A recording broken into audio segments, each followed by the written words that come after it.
'Twas the night before Christmas, when all through the house not a creature was stirring, not even a mouse. The stockings were hung from the chimneys with care, in hopes that St. Nicholas soon would be there. The children were nestled all snug in their beds, while visions of sugar plums danced in their heads. And Mama in her kerchief, and I in my cap, had just settled down for a long winter's nap. Out on the lawn there rose such a clatter. I sprang from the bed to see what was the matter.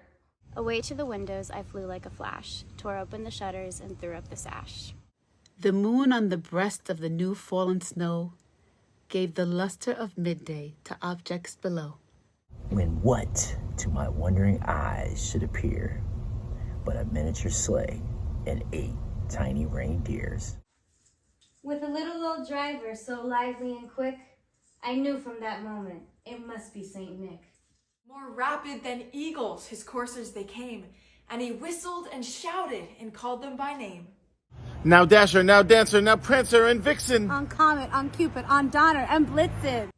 From the top of the porch to the top of the wall, now dash away, dash away, dash away all. Astride that before the white hero can fly, when they meet with an obstacle, mounted to the sky. So up to the housetop the coursers they flew, with the sleigh full of toys and St. Nicholas too. Then, in a twinkling, I heard on the roof the prancing and pawing of each little hoof. As I drew in my head and was turning around, down the chimney, St. Nicholas came with a bound. He was dressed all in fur from his head to his foot, and his clothes were all tarnished with ashes and soot. And a bundle of toys flung over his back, and he looked like a peddler just opening his sack. His eyes, how they twinkled, his dimples, how merry, his cheeks were like roses, his nose like a cherry. His droll little mouth was drawn up like a bow, and the beard of his chin was as white as the snow. The stump of the pipe he held tight in his teeth, and the smoke it encircled his head like a wreath. He had a broad face and a little round belly that shook when he laughed like a bowl full of jelly. He was chubby and plump, a right jolly old elf, and I laughed when I saw him in spite of myself. A wink of his eye and a twist of his head soon gave me to know I had nothing to dread. He spoke not a word, but went straight to his work.